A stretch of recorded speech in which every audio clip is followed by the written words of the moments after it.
자, 아브라함의 믿음에 대해서 이제 계속 우리 이제 살펴보고 있는데요. 오늘은 이제 마지막 시간이 이제 되겠습니다. 마지막 부분 정리하는 시간을 좀 갖도록 하겠습니다. 잘 안 보이는데요. 지금 총 9가지 이제 테스트, 믿음의 테스트를 했던 장면을 우리가 좀 그동안 살펴보았는데요. 9가지 시험을 이렇게 보시게 되면 이렇게 아브라함이 이렇게 믿음을 성공적으로 통과한 경우도 있고 넘어진 케이스도 있고 이제 여러 가지 넘어졌다가도 다시 일어서고 하는 이런 과정을 계속해서 이제 겪어 나갔습니다. 갈대아 우르를 이제 처음 떠났을 때 그때부터 지금 이제 가나안 땅에서 이루어지는 전반적인 내용들을 우리가 이제 한 3주에 걸쳐서 우리 살펴보았고요. 오늘은 네 번째 시간, 마지막 시간 같이 한번 살펴보도록 하겠습니다. 구원받는 순간 완전한 믿음이 이제 우리 안에 들어와 있습니다. 그렇죠? 여기에 대해서는 이제 이론의 여지가 없을 겁니다. 그렇지만 이 믿음이요, 이 믿음이 나의 믿음이 되기까지는 시험의 과정이 필요하다는 거예요. 시험의 과정이 필요합니다. 그래서 어떨 때는 깨어지고 넘어지고 채워지는 이런 경험을 통해서 이제 온전한 믿음으로 이렇게 세워지게 됩니다. 그래서 아브라함의 믿음이 우리 안에서 이렇게 이 역동적으로 역사했으면 좋겠다 하는 마음을 갖습니다. 오늘 이제 이 시간 같이 한번 살펴볼 내용은 뭐냐면 이삭인데요. 이삭. 100세 때 이제 아브라함이 이삭을 이제 얻었는데 이삭 전과 이삭 후의 그 믿음이 큰 그 변화를 이제 보여주고 있어요. 이삭을 낳기 전까지는 아브라함이요 믿음이 이렇게 넘어질 때도 있었고 또 일어설 때도 있는 이런 좀 그 불규칙한 믿음을 좀 갖고 있었는데요. 근데 이삭을 낳은 이후에는 완전히 달라집니다. 아주 성숙한 믿음으로 완전히 변모하는 모습을 우리가 이제 발견할 수가 있는 거예요. 그래서 오늘은 아브라함이 얼마큼 그 믿음이 성숙되어 있는가 하는 것을 같이 한번 살펴보도록 하겠습니다. 그래서 이삭을 낳은 이후에 이 아브라함이요 믿음의 조상으로 우뚝 서게 돼요. 우뚝 서게 되는 그 모습을 한번 같이 보시도록 하겠습니다. 오늘은 육신의 시험, 번제의 시험, 결혼의 시험 이런 순서로 보겠고요. 그럼 아브라함이 가졌던 이 믿음은 어떤 믿음인가 하는 것을 결론적인 내용으로 같이 한번 살펴보도록 하겠습니다. 아브라함에게 있어서 그 이삭의 의미는 굉장히 특별했을 거예요. 그렇죠? 굉장히 특별했습니다. 100세 때 낳은 아들이 얼마나 특별했겠습니까? 사라가 이런 고백을 합니다. 이삭을 낳고요. 하나님께서 나를 웃게 하셨으므로 듣는 모든 자가 나와 함께 웃으리라. 이삭의 의미가 웃음이란 뜻이에요. 웃음. 하나님께서 나를 웃게 하셨다. 그리고 이 이삭을 통해서 많은 사람들이 웃음을 갖게 될 것이다 하는 이런 고백을 여기서 하게 되는데요. 이삭은 기쁨과 감사의 상징이었어요. 기쁨과 감사의 상징이었습니다. 불가능 속에서 이루어진 약속이었고요. 처음에 그 아브라함은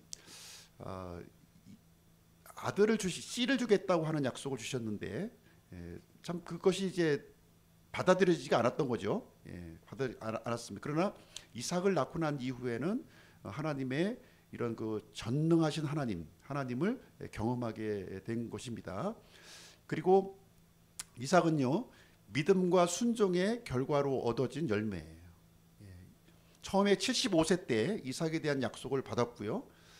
100세 25년이 지난 후에 이삭을 이렇게 얻게 되었습니다. 그래서 아브라함은 이삭을 얻게 된 이후에 하나님을 향한 전폭적인 신뢰를 여기서 이제 하게 되는 모습을 우리는 이제 보게 됩니다. 이런 가운데 이제 시험이 또 주어지는데요. 육신의 시험을 한번 보시도록 하겠습니다. 육신의 시험. 창세기 21장 9절 사라가 보니 이집트 사람 하갈의 아들 곧 그녀가 아브라함에게 낳은 아들이 이삭을 희롱함으로. 사실 이삭이 낳기 전에 아브라함에게 이제 아들이 하나 있었죠. 여종 하가를 통해서 이스마엘이라고 하는 아들이 있었어요. 언제 낳았나요? 86세 때. 예, 86세 때. 그러니까 85세에 이제 여종 이집트 여인과 이렇게 통해서 이제 아이를 갖게 되었고요. 86세 때 아이를 얻은 거예요. 그러면 이삭은 100세 때 낳은 아들이고요. 그러니까 이스마엘과 이삭의 나이 차이는 14살, 14살 차이가 된 겁니다. 굉장히 나이 차이가 많은 거죠. 예, 이복 그 형제지만 나이 차이가 굉장히 많은 거예요. 지금 이스마엘이, 그러니까 여종의 아들이죠. 여종의 아들 이스마엘이 이삭을 희롱했다 지금 얘기하고 있는 거예요. 그러니까 지금 아마 그 젖먹이 이삭을 희롱하지는 않았을 거고요. 여기 이제 그 21장 내용을 보시면 젖을 뗄 무렵이라고 표현돼 있어요. 젖을 뗄 무렵. 그러니까 보통 이 아브라함 당시에는 아마 5, 6세 정도까지 젖을 이렇게 먹었지 않을까 하는 생각이 들고요. 그러면 이스마엘의 나이는 한 20세 정도가 된 거고, 청년이 됐죠. 청년이 됐고요. 이 이삭의 나이는 지금 한 5, 6세 막 이제 아장아장 걸어 다니는 그런 이제 모습을 이제 상기하면 될 텐데, 희롱을 했다는 희롱. 희롱이라고 하는 단어를 통해서 보시게 되면 단순히 뭐 이렇게 그 형이 동생을 이렇게 좀 갖고 놀았다는 부분이 아니고요.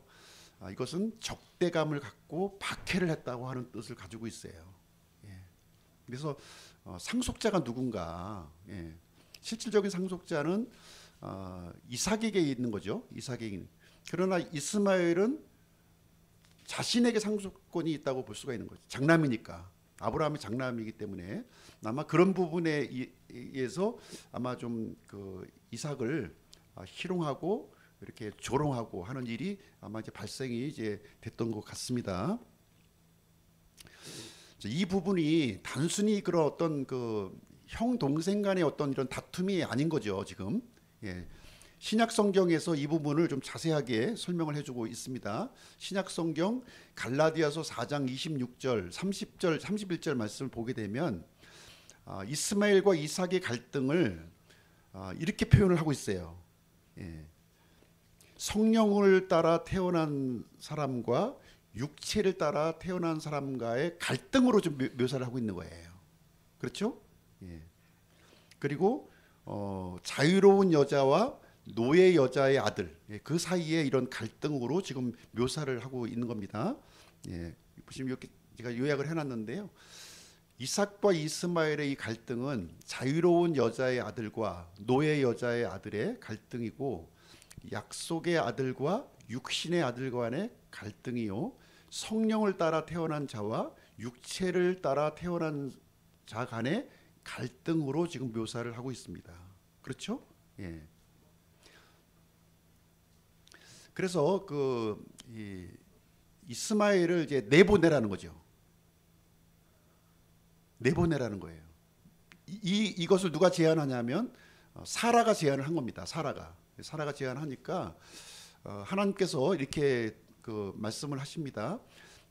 이제는 그녀의 목소리에 귀를 기울여라는 거죠. 이전에는 사라의 목소리를 들어서 이집트 여인 하가를 취했었잖아요. 잘못된 결정이었죠. 근데 이번에는 사라의 목소리를 이제 들으라고 합니다. 그래서 여기서 얘기해 주는 건 뭐냐면, 여자의 목소리를 들으라 안 들으라 이 얘기를 하는 것이 아니라 지금 하나님의 말씀을 들으라는 거죠. 지금 하나님의 말씀을 들으라는 거. 일치할 때는 듣고 일치하지 않았을 때는 듣지 말라는 것을 말해주고 있습니다. 그래서 그런데 지금 아브라함 입장에서 이스마엘을 내보내는 일이 쉬운 결정이었을까요? 아직 20년 동안 자식으로 키웠는데 지금 갈등이 있잖아요. 지금 갈등이 있는데 하나님께서 내보내라는 거예요. 내보내 이렇게 하는 거죠. 아마 그 인간적인 고뇌가 있었을 겁니다. 어떻게 내보내? 내보내면 죽을 수도 있는데, 그렇죠? 죽을 수도 있는데. 그래서 하나님의 뜻과 인간적인 고뇌가 이렇게 굉장히 충돌하는 그런 모습이에요. 예. 감정적으로는 이스마엘을 계속 데리고 살고 싶고요. 또 하나님의 뜻으로 볼 때는 내보내야 되는 이런 상황에 지금 이제 처해진 것입니다. 이때 아브라함의 이 선택이 어떻게 이루어지는지 한번 보시죠. 자, 이삭과 이스마엘의 갈등을 성령과 육신의 갈등으로 묘사하고 있는 거예요. 예. 성경에서는 그래서 이스마엘은 육신을 상징하고 있는 것이고요. 이삭은 성령을 이렇게 상징하고 있다 이렇게 봐도 크게 무방합니다. 그래서 이 이스마엘의 실체와 그 이삭의 실체를 우리가 볼 수 있어야 돼요. 구약의 이야기를 통해서 이 영적인 의미를 신약을 통해서 우리가 발견할 수 있어야 되는 것이죠. 그래서 이스마엘이 누구냐? 이스마엘은 이렇게 그 어떤 외적인 그런 대상일 수도 있어요. 믿지 않는 사람이라든가 세상이라든가 죄악된 것으로 볼 수가 있죠. 또 한편으로는 우리 내면적으로도 적용할 수가 있는 겁니다. 내면적으로 이런 육신적인 요소들을 이제 말하고 있는 것이고요. 이삭은 반면에 이런 그 성령님, 하나님의 약속, 하나님의 뜻을 이제 의미하고 있다 이렇게 보시면 되겠습니다. 그래서 우리 안에서 이런 전쟁이 있다는 거예요. 우리 밖에서도 이런 전쟁이 있고요. 밖에서도 전쟁이 있고 우리 안에서도 전쟁이 있다는 겁니다. 이런 전쟁이 일어났을 때 우리 어떻게 해야 되느냐? 분리해야 될 걸 얘기해 주고 있는 거예요. 분명하게 분리를 해야 될 것을 얘기를 해주고 있습니다. 왜 그러냐면 육신이나 이런 세상적인 것으로는 하나님의 유업을 받을 수가 없기 때문에 그래요. 하나님의 약속과 성령님을 통해서는 하나님의 유업을 우리가 상속받을 수 있지만 이런 육신적인 요소 이런 것으로는 하나님의 유업을 받을 수가 없다. 그래서 이런 감정적인 그런 요인, 어떤 그 동정적인 요인에 이렇게 휩싸이지 말고 단호하게 이렇게 거절하고 분리시켜야 될 것을 아까워하지 말라는 거죠.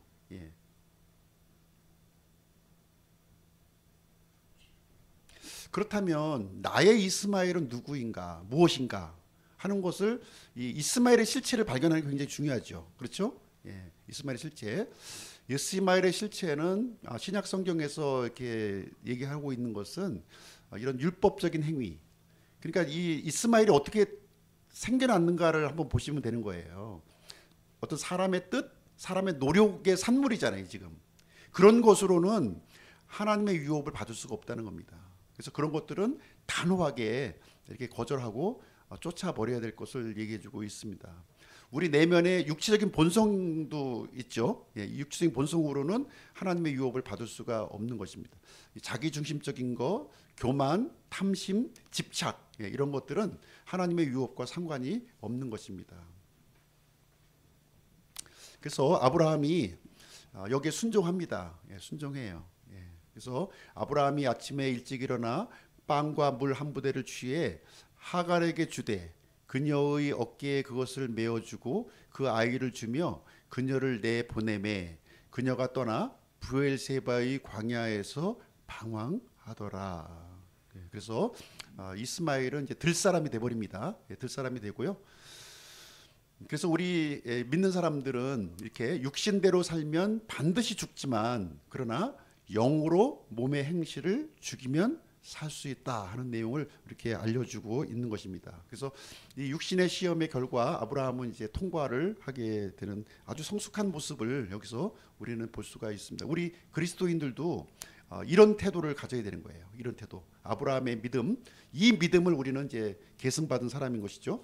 자, 두 번째 번제의 시험을 한번 볼게요. 더 하나님의 시험이요. 고난도로 갑니다. 고난도로 넘어가는 거예요. 자, 창세기 22장 1절 이 일들 뒤에 그러니까 이스마엘을 내쫓은 뒤에죠. 내쫓은 뒤에 이루어지는 사건입니다. 하나님께서 아브라함을 시험하시려고 그에게 이르시되 아브라함아 하시니 그가 이르되 보소서 내가 여기 있나이다.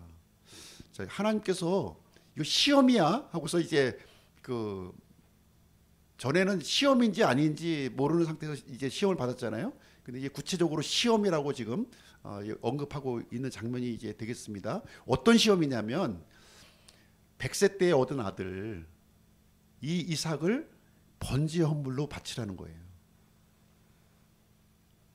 어떻게 얻은 아들인데 이 번제의 헌물이 무슨 뜻인가요? 목을 따서 각을 떠가지고 완전히 불로 태워버리는 거예요. 내 자식을 태워버리라는 겁니다. 이 시험은 참 그 최고의 시험이죠. 최고의 시험입니다. 지금 아브라함이 지금 이제 있는 위치를 한번 보겠습니다. 아브라함이 지금 어디에 있냐면 부엘세바에 있는 거예요. 부엘세바는 이 이스라엘의 가장 남단에 있는 지역이 되겠습니다. 부엘세바에 있는데 지금 하나님께서 내가 지시할 그 땅에 가서 이삭을 번제 헌물로 바치라고 지금 얘기하고 있습니다. 하나님이 지시하시는 그 땅이 어디냐면 3일길 걸리는 거리예요. 3일길 걸리는 그 거리에 있습니다. 모리아 땅인데요. 이 모리아 땅은 지금의 예루살렘에 해당됩니다.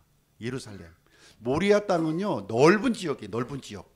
예, 그 예루살렘을 포함한 넓은 지역이 되겠습니다. 넓은 지역 중에서 많은 산들이 있어요. 많은 산들이 있는데 그 중에서 내가 지시할 그 산으로 가는 거죠. 그 산이 어디냐면 이제 갈보리 산인 거예요. 지금 지명으로 갈보리 산에 가라는 건데 부엘세바에서 모리아 땅까지 한 8, 90km가 됩니다. 예, 산지로 8, 90km예요. 그러니까 한 3일 정도 가야 되는 그런 그 거리가 되겠습니다. 하나님께서는 그 사랑하는 독자 이삭을 번제 헌물로 바치라는 겁니다. 아브라함의 고뇌는요, 이삭을 내쫓는 것보다 더 심했을까요? 덜했을까요? 더 심하죠.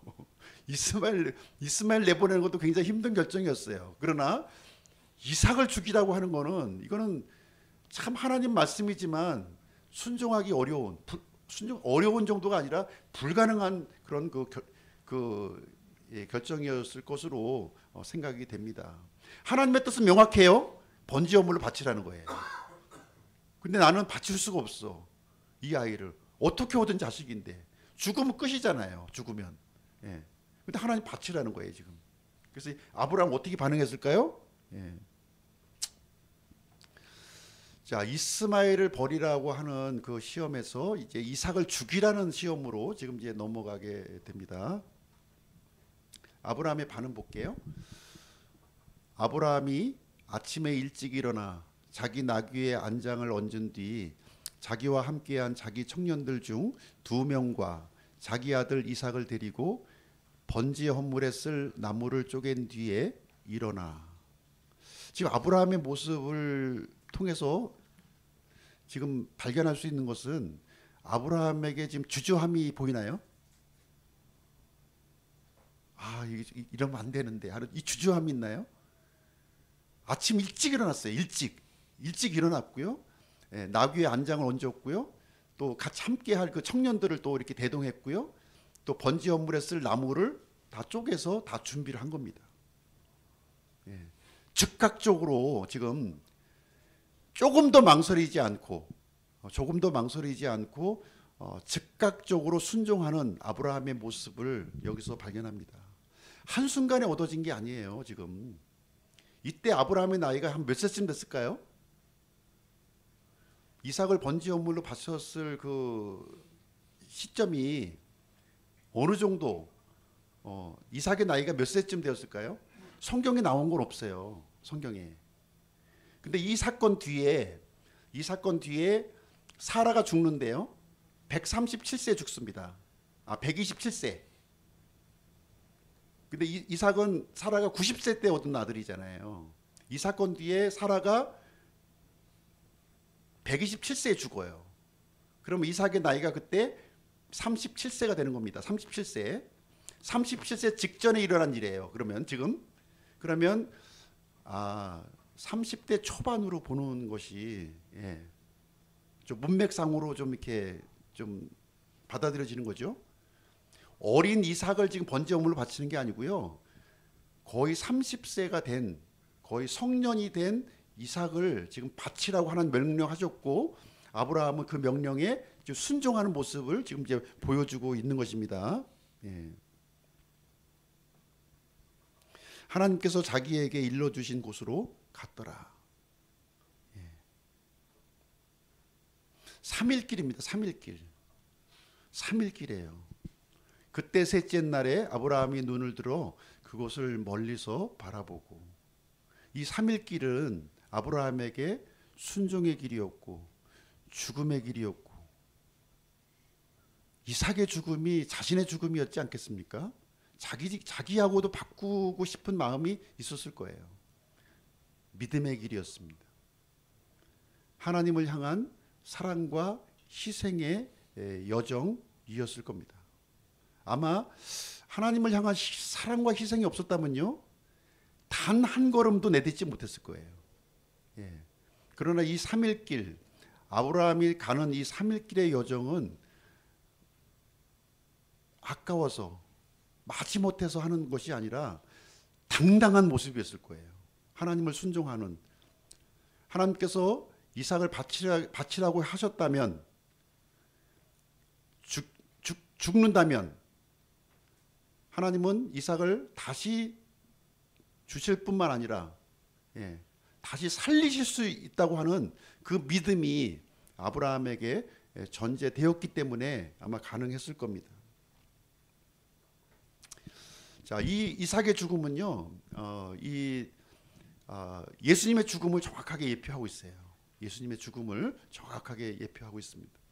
하나님께서 그에게 일러주신 곳에 다다르니라. 아브라함이 거기에 제단을 쌓고 가지런히 나무를 놓고는 자기 아들 이삭을 결박해서 제단 위에 나무 위에 올려놓은 뒤 아브라함이 자기 손을 내밀어 칼을 잡고 자기 아들을 죽이려 하는데, 그렇죠? 이삭도 얼마든지 아브라함의 이 뜻을 거절할 수 있었죠.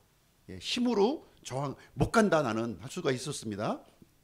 그러나 아브라함도 하나님을 향해서 뜻을 정했고요. 또 이삭도 역시 이 뜻에 동의하고 기꺼이 결박이 되어서 번제 헌물로 드려졌다고 하는 것을 이 말씀을 통해서 볼 수가 있습니다.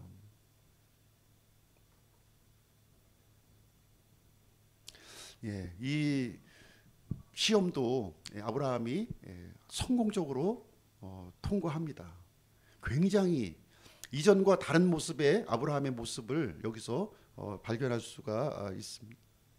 그래서 이스마엘, 이삭, 하나님 이렇게 넘어가고 있는데요. 버려야 할 것은 이제 이스마엘이었고요. 인간적인 노력이나 죄악된 옛성품은 우리가 버려야 되는 부분이 되겠습니다. 죽여야 할 것이 있다는 거예요. 우리 삶 가운데 바로 이삭이에요. 이삭. 하나님으로부터 받은 이 축복, 하나님으로 받은 이 은혜, 하나님으로 받은 이 선물도 기꺼이 죽일 수 있어야 된다는 거예요. 하나님이 원하시는 믿음이에요. 이거는 하나님이 원하시는 믿음. 하나님보다 더 소중한 것, 하나님보다 앞선 것을 내려놓으라는 겁니다. 포기하는 믿음이에요. 포기하는 믿음. 하나님은 원하시는 게 뭘까요? 여기서 내가 준 선물, 내가 주는 이 은혜가 중요한 게 아니라 내가 중요하다는 거죠. 하나님이 원하는 거는 하나님을 소유하기를 원하는 거예요. 하나님. 이 믿음이라고 하는 것은요, 믿음은 그 자체가 중요한 게 아니라 믿음은 대상을 필요로 하는 단어예요. 대상. 그러니까 이 믿음은 그 대상에게까지 가야 되는 거예요. 우리가 믿음을 가지고 하나님이 주시는 무언가, 하나님께서 주시는 그런 어떤 좋은 것, 이렇게 이런 선물들을 우리가 기대하는 경우가 많잖아요. 근데 그것보다는 하나님 자신을 구하라는 거예요. 지금 하나님을 자신을 구하라고 지금 얘기하고 있는 것이고요. 지금 이제 아브라함의 경우는 하나님이 주신 이 이삭보다 하나님을 소유하는 그 믿음을 가졌구나 하는 것을 여기서 알 수가 있습니다. 우리 모두 이 믿음으로 들어가야 됩니다. 이 믿음이 이렇게 하나님을 위해서 기꺼이 내려놓았을 때 하나님은 더 지금 그 주어졌던 축복보다도 그 선물보다도 더 큰 선물을 주신다는 거예요. 더 큰 선물을 주신다고 하는 사실입니다. 자, 세 번째 시험을 한번 보겠습니다. 세 번째 시험은 결혼의 시험이에요. 결혼의 시험. 우리도 이 결혼이 중요하죠. 자식의 결혼이 너무 중요합니다. 아브라함은 이 결혼의 문제를 어떻게 해결했을까 하는 것을 보겠습니다. 내 고향 내 친족에게 가서 내 아들 이삭을 위해 아내를 데려오라. 이게 누구에게 하는 얘기냐면 이 그 아브라함의 종 엘리에셀에게 하는 말이에요. 지금 엘리에셀에게 내 아들 이삭을 위해 아내를 데려오라 하고 자기 종 아내 그 종 엘리에셀에게 그 말하는 장면이 되겠습니다. 요즘에는 참 뭐 부모의 뜻과 상관없이 여자만 데려오면 좋겠다 하는 그런 마음이 있죠. 그렇지 않나요? 부모의 뜻, 이 결혼이 사실은 이제 부모의 뜻에서 이루어지는 거예요. 성경적으로 보시면 부모의 뜻 이루어지는 건데 남자 데려오지 말고 남자 며느리 데려오지 말고 여자 며느리만 제발 좀 데려와라. 이런 세상으로 지금 변했습니다. 이런 세상으로. 근데 아브라함은요, 이 이삭의 결혼 문제에 대해서 분명한 이 생각을 가지고 있었습니다. 하나님의 뜻에 합당한 그 배우자를 선택하기로 결정했고요. 그것을 이제 실행하는 장면이 이제 되겠습니다. 이삭의 어머니 사라는 죽었어요. 127세에. 이때 아브라함의 나이는 137세고요. 이삭의 나이도 37세가 된 것입니다. 그래서 이때 아브라함은 하나님의 언약을 생각했고 이삭을 통해서 그 언약을 이렇게 성취하기로 이제 마음을 먹게 되었던 것입니다. 그래서 종 엘리에셀과 맹세를 하는데요. 어떤 맹세를 하냐면 아브라함의 넓적다리 밑에 자기 손을 넣고 이렇게 맹세하는 장면이 여기에 나와 있습니다. 그래서 이것을 통해서 아브라함의 결혼관이 얼마나 확고한지를 볼 수가 있습니다. 가나안족 속에서 아내를 그 이삭의 그 배우자를 택한 것이 아니라 자기 친족 중에서 이 배우자를 선택을 했고 자기 종 엘리에셀과 넓적다리 맹세를 여기서 하고 있는 장면이에요. 그래서 이것은 무엇을 얘기해 주고 있냐면 하나님의 뜻과 언약을 지키려는 이 책임을 누구에게 부여하고 있습니까? 엘리에셀에게 맡기고 있는 장면을 보여주고 있는 거예요. 자기 종 엘리에셀에게 이 그 하나님의 뜻과 이 언약을 성취하는 이 책임을 이렇게 양도하는 넓적다리 이 언약을 통해서 이것을 이제 실행하고 있는 아브라함의 모습을 볼 수가 있습니다. 지금 어디까지 가야 되냐면요. 내 고향 내 친족까지 가려면 하란까지 가야 돼. 하란까지 가야 됩니다. 거기는 이제 자기 형제 나홀이 있는 거죠. 자기 형입니다. 형의 식구들 나홀이 있는 그 장소인데요. 하란까지 가는 건데 부엘세바에서 하란까지의 거리는 900에서 1000km에 해당하는 거리예요. 굉장히 먼 거리예요. 오늘날에는 여행하는 것이 뭐 자동차나 비행기를 타고 가면 되었지만 그 당시에는 목숨을 건 여행입니다. 목숨, 생명을 내놓고 그런 여행이었어요. 낙타로 이동하더라도 최소한도 2, 3개월 정도는 가야 되는 굉장히 먼 거리를 이동해서 이삭의 배우자를 이제 구하러 가야 되는 것입니다. 이 임무가 누구에게 주어졌냐면 종 엘리에셀에게 주어졌다고 있습니다. 엘리에셀은 그 이제 하란에 도착해서요. 도착하자마자 기도를 합니다. 기도를 해요. 어떤 기도를 하냐면 한 소녀를 결혼하지 않은 처녀를 만날 텐데요. 한 처녀를 내가 만나서 원하건대 내 물 항아리를 내려 내게 마시게 하라 하리니 그녀가 이르기를 마시소서 내가 당신의 낙타들에게도 마시게 하리이다 하면 바로 그녀가 주께서 주의 종 이삭을 위해 정하신 여자이니이다. 그래서 지금 이제 우물가에 지금 와 있는데요. 우물가에 와서 지금 한 그 우물로 길러 오는 그 처녀가 있을 텐데 그 처녀에게 물을 달라 이렇게 하면 자신에게 물을 줄 뿐만 아니라 지금 데려온 낙타가 있었거든요. 낙타에게까지 물을 주면 그 여인이 이삭의 배우자인 것을 알겠다 하면서 하나님 앞에 기도를 한 거예요 지금. 근데 낙타가 지금 몇 마리인가요? 엘리에셀이 끌고 온 낙타는 10마리였어요. 10마리. 10마리가 보통 얼마의 물을 먹냐면 한 100리터 먹습니다.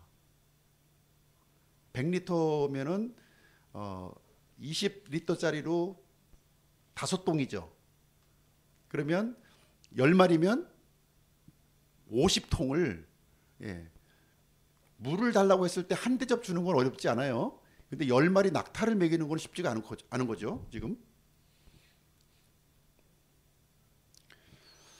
자, 지금 여기 그 엘리에셀이 아브라함으로부터 이제 이삭의 배우자를 지금 이제 구하기 위해서 지금 왔는데요.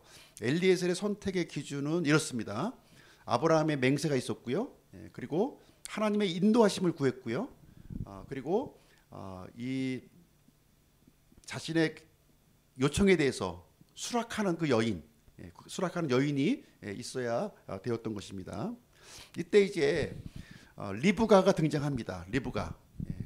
그가 말을 마치기도 전에, 기도를 마치기도 전에 바로 그때 한 여인, 리브가라고 하는 여인이 이제 등장을 합니다. 이 여인이 누구냐면 아브라함의 형제 나홀의 아내인 밀가의 아들 부두엘에게서 태어난 리브가가 자기 항아리를 어깨에 메고 나오는데, 그래서 이 리브가를 만나자마자 이 그 엘리에셀의 기도가 바로 응답합니다. 바로 응답해요.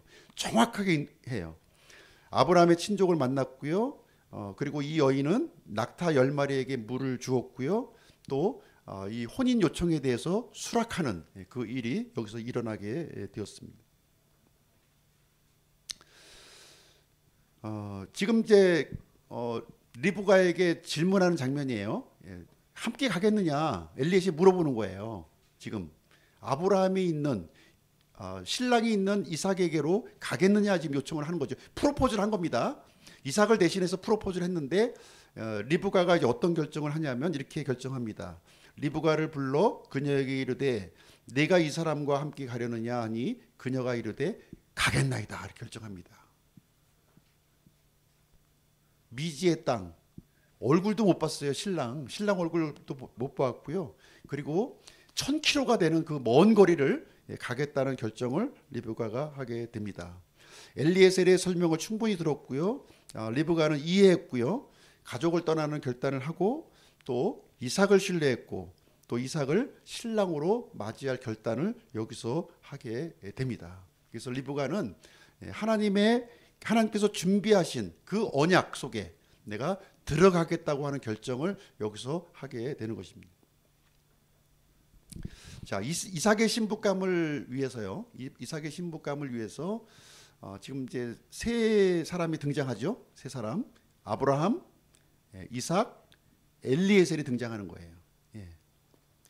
그래서 엘리에셀은 지금 이삭의 신부감을 위해서 하란 땅에 와서 지금 리브가를 만나는 장면을 지금 이제 우리가 함께 보았고요. 또 리브가는 이 요청에 대해서 흔쾌히 이렇게 수락하는 그런 내용이 이제 진행이 되었습니다.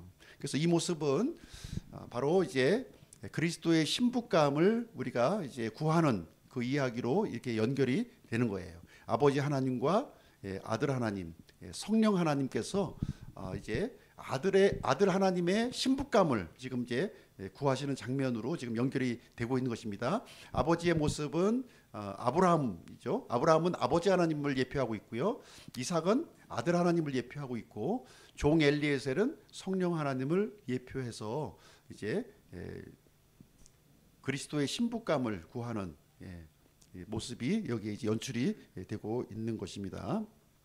그래서 리브가는 그리스도인 교회를 예표하고 있는 내용이 되겠습니다. 그래서 이 교회는 어떻게 구성이 되느냐, 이렇게 복음을 듣게 되는 거죠. 이삭에 대한 이 소문, 하나님의 언약에 대한 이런 이 내용을 접하게 되고요. 과거의 삶을 이렇게 떠나는 결단을 하고 그리스도를 믿고 신뢰하고 새로운 언약의 관계 속으로 드러나는 것으로 이렇게 묘사가 되어져 있는 것입니다. 그래서 우리가 그리스도를 이렇게 믿는다고 하는 것은요, 이게 혼인 관계에 들어가는 거예요. 혼인 관계. 예. 그 동안의 옛 생활, 옛 삶을 완전히 청산하고요. 예. 이제 새로운 관계 속으로 들어가는 것을 여기서 우리 말해주고 있는 것입니다. 새로운 부부의 언약 속으로 들어가는 거예요. 우리가 믿는다 하는 것은 예수님을 우리가 구원자로 우리가 받아들인다고 하는 것은 예수님을 나의 신랑의 이 언약, 새로운 언약 속으로 들어간다 하는 것을 우리에게 이제 말을 해주고 있는 내용이 되겠습니다. 그래서 이 결혼의 호스트는요, 아버지예요, 아버지. 아버지가 모든 걸 주관해서 계획하시고 이렇게 실행을 하는 겁니다. 그래서 결혼식의 호스트는 신랑 신부가 아닌 거죠. 신랑 신부가 아닌 거예요. 아버지가 이 호스트인 겁니다. 모든 잔치를 다 주관하시고 진행하시는 겁니다. 그래서 심지어 그 신랑의 아내를 구하는 것도 아버지가 구하는 거예요. 아버지가 구하고요. 결혼식 준비도 아버지가 하는 겁니다. 요즘에는 신랑 신부가 다 준비하죠. 다 준비하고 뭐 아버지에게는 최종적으로 들어주든 안 들어주든 그냥 통보해서 결혼하는 그런 문화가 이제 많이 발달돼 있는데, 원래 성경적인 결혼과는 그렇지 않습니다. 아버지가 다 주관하는 거예요. 아버지가 다 주관해서 이 결혼이라고 하는 거는 두 사람 간의 문제가 아니고요. 가문과 과문이 이렇게 서로 이렇게 연결이 들어가는 겁니다. 그 가문으로 들어가는 거예요. 하나님의 과문 속으로 들어가는 것을 말해주고 있습니다. 그래서 하나님 아버지께서 그리스도를 중심으로 교회를 신부로 준비시키는 구원의 계획을 이제 보여주고 있는 장면이 이제 되겠습니다. 이 결혼의 시험에 대해서 아브라함은 성공적으로 통과하게 됩니다. 그 이삭 이전에는 좀 아브라함이요, 좀 이렇게 머뭇머뭇하는 것도 있고요, 주저주저하는 모습이 있었어요. 그러나 지금 이제 이삭 이후에는 이 믿음의 행보가 굉장히 이렇게 아주 괄목적인 그런 모습을 여기서 이제 보여주고 있습니다. 자, 그러면 이제 그 아브라함이 가진 이 믿음이 어떤 믿음인가 하는 것을 한번 보겠습니다. 아브라함의 믿음에 속한 자들이 아브라함의 자손이라고 그랬잖아요. 그렇죠? 그럼 아브라함이 가졌던 이 믿음과 우리의 믿음이 같아야 되는 거죠. 그죠? 같아야 되는 거예요. 같은 믿음을 가지고 있는 거예요. 지금 아브라함이 지금 우리보다 한 4,000년 전에 사셨던 분이시지만 그분이 이제 우리의 믿음의 조상이고요. 우리가 아브라함의 자손이라고 우리가 불려진다면 같은 믿음을 이제 갖고 있다 보시면 되겠습니다. 그럼 아브라함이 가졌던 믿음을 제가 세 가지로 요약을 해본 거예요. 첫 번째, 아브라함은 하나님의 언약을 붙들었습니다. 그렇죠. 두 번째, 그리스도의 날을 바라보았고요. 세 번째, 하늘의 본향을 사모했다, 이렇게 얘기를 해주고 있습니다. 첫 번째, 아브라함의 믿음은 하나님의 언약을 붙드는 믿음이라는 겁니다. 하나님의 언약. 하나님의 언약은 창세기 12장 1절부터 3절까지 나와 있죠. 그래서 아브라함은 이 언약의 말씀을 따라서 익숙한 환경, 갈대아 우르를 떠났습니다. 그렇죠? 하나님의 약속은 이거였어요. 너를 통해서 큰 민족을 이루겠다. 약속의 땅을 주겠다. 메시아, 씨를 주겠다 하는 것이 하나님의 약속이었습니다. 이 언약을, 하나님의 언약을 등불로 삼았다는 거예요. 등불로 삼아서 믿음의 여정을 지금 걸어왔다는 것을 보여주고 있습니다. 우리 그리스도인들도 이 믿음을 갖고 있다는 거예요. 이 믿음. 우리 그리스도인들은 그리스도와 언약을 맺은 사람들인 거죠. 그렇죠? 그리스도와 언약을 맺은 사람이에요. 그리스도의 언약을 따라서 이렇게 믿음의 여정을 살아가는 사람들이 아브라함의 자손이다. 지금 이 얘기를 해주고 있는 겁니다. 그렇죠? 자, 두 번째는 아브라함은 그리스도의 날을 바라보았다는 거예요. 그리스도의 날을 바라보았다. 아브라함이 그리스도를 알고 있었나요? 몰라요. 근데 성경에는 그리스도의 날을 바라보았다고 얘기합니다. 그것을 예수님께서 말씀해 주셨어요. 예수님께서 예수님께서 요한복음 8장 56절에 보면 너희 아버지 아브라함은 나의 날 보기를 기뻐하다가 그날을 보고 즐거워하였다. 지금 이렇게 얘기하고 있습니다. 아니 어떻게 아브라함이 예수님의 날을 보고 기뻐하다가 예수님의 날을 보고 즐거워했다고 얘기합니까? 이게 무슨 일인가요? 예. 아브라함이요 그리스도의 날을 바라보았다는 건 무슨 의미예요? 이것은 육신의 눈으로 본 것이 아니라 믿음의 눈으로 본 거예요. 믿음의 눈으로. 예. 믿음의 눈으로 본 겁니다. 예.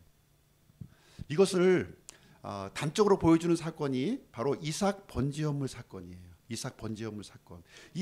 이삭 번제헌물 사건을 통해서 그리스도의 날을 본 거예요. 그리스도의 날을. 네.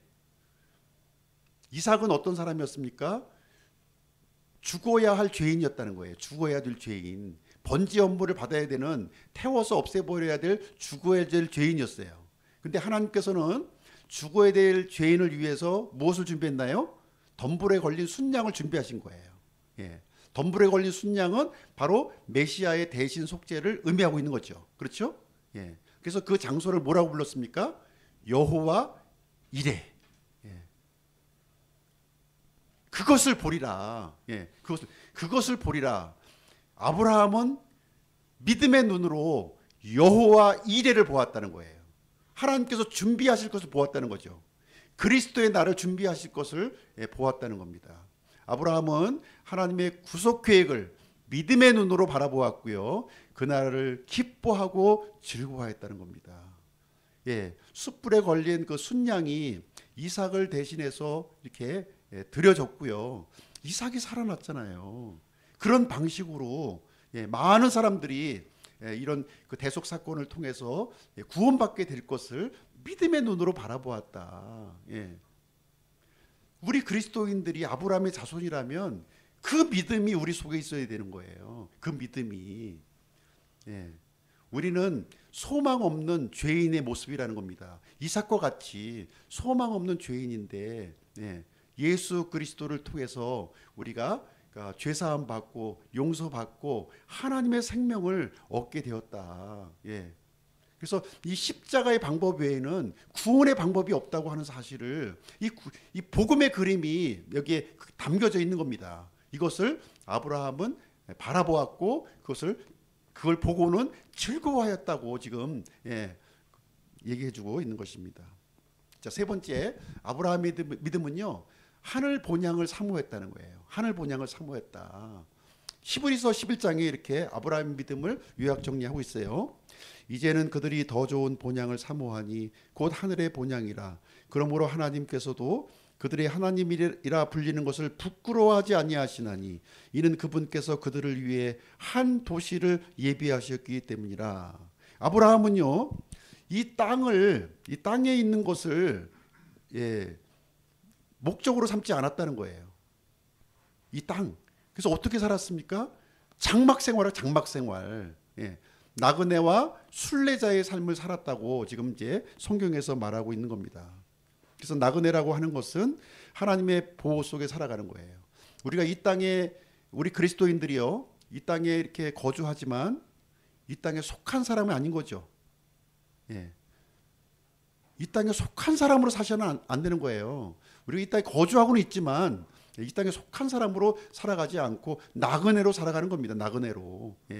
나그네로 살아가지만 나그네로 살아가는 이 세상이 그래도 평화롭고 하나님의 뜻을 이렇게 이루기에 적합한 환경은 되어야 되는 거죠. 그래서 우리가 나그네로 살아가지만 이 세상을 위해서 기도해야 되는 거예요.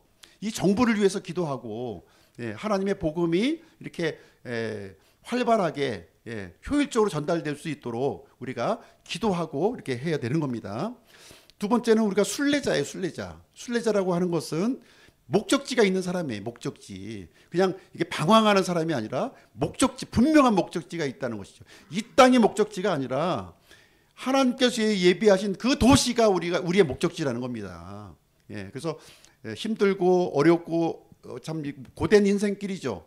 인생길이지만 그럼에도 불구하고 아브라함은 하늘 본향, 하나님께서 예비하는 그 도시를 바라보면서 이 땅의 삶을 나그네요 순례자로 믿음의 여정을 살았다. 우리 그리스도인들도 그 믿음을 갖고 있다는 거예요. 우리 그리스도인들도 그리스도인들도 이렇게 힘들고 어렵고 우리가 믿음의 생활이 쉽지는 않잖아요. 그렇죠? 쉽지는 않지만 그럼에도 불구하고 하나님의 언약을 붙들고 말씀을 붙들고 신뢰하면서 이 나가는 하늘 본향을 바라보면서 나가는 그 삶이 바로 아브라함의 믿고 우리의 믿음이어야 된다 하는 얘기를 여기서 얘기해 주고 있는 겁니다. 결론을 내리겠습니다. 좀 길어졌긴 했지만 아브라함의 자손이라고 하는 것은 이게 하나님의 언약을 붙들고 예수 그리스도의 구속을 기뻐하며 하늘 본향을 위해서 나그네와 순례자의 삶을 살아가는 사람이다. 이렇게 요약 정리를 이렇게 할 수가 있는 것입니다. 성숙한 아브라함의 이 믿음을 가진 것처럼 우리도 이 땅에서 처음에는 넘어지고 깨어지고 이렇게 하지만 그것을 통해서 이제 아브라함과 같이 이렇게 성숙한 믿음, 모든 것이 채워지는 믿음, 하나님의 뜻을 이렇게 이루어가는 그 믿음을 우리가 모두 우리 소유해야 되기를 소망합니다. 그래서 우리의 믿음의 여정이 이렇게 어려워요. 사실 쉽지가 않습니다. 그럼에도 불구하고 말씀 붙들고 나갈 때 하나님께서 우리를 붙들어 주시고 이렇게 말씀의 등불로 우리를 인도해 주실 줄로 믿습니다. 이상으로 마치도록 하겠습니다.